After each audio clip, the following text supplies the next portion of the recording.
Here's one of the units that we finished over at Seagull Bay. This was all damaged pretty extensively from the Hurricane Ian. But we've got 16 other properties here in the subdivision.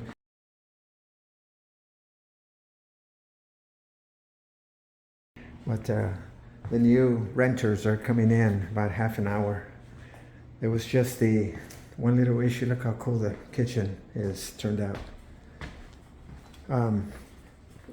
A little bit of caulking, silicone, down at the base of the master shower. But this actually turned out real nice.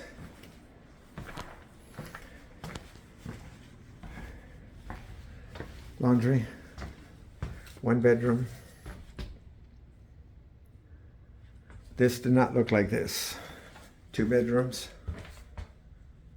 We did a whole bunch of work. Did this bathroom, did this shower, subway, new tile, new tub.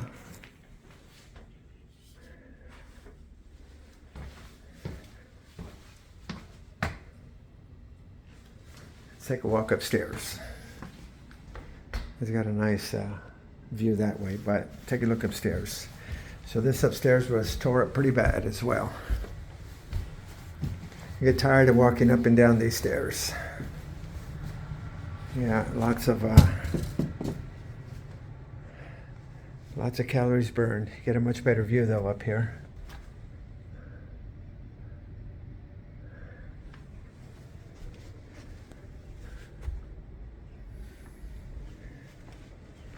This did not look like this.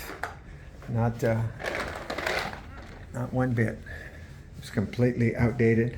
I put a note there just because their silicone needs to dry for tomorrow. But this did not look like this. Talk about a major change. They gave me, the homeowners gave me a picture and said duplicate it. The only thing we could not duplicate was this honeycomb. They wanted a little bit smaller. We couldn't find it. So they chose that. We need this lock, which is coming in a few minutes. And that is it. But this shower turned out pretty damn nice. Pretty nice. Yeah, let me turn on the light so you can see. Oh. Yeah. Nice little bench. And the closet. This is we did not put a door in because we ordered it, didn't make it. But this is the renter's closet. This is going to be the owner's closet. They're okay with the no door. As long as they can have their tenants move in. Let me turn this light off. That sure looks nice.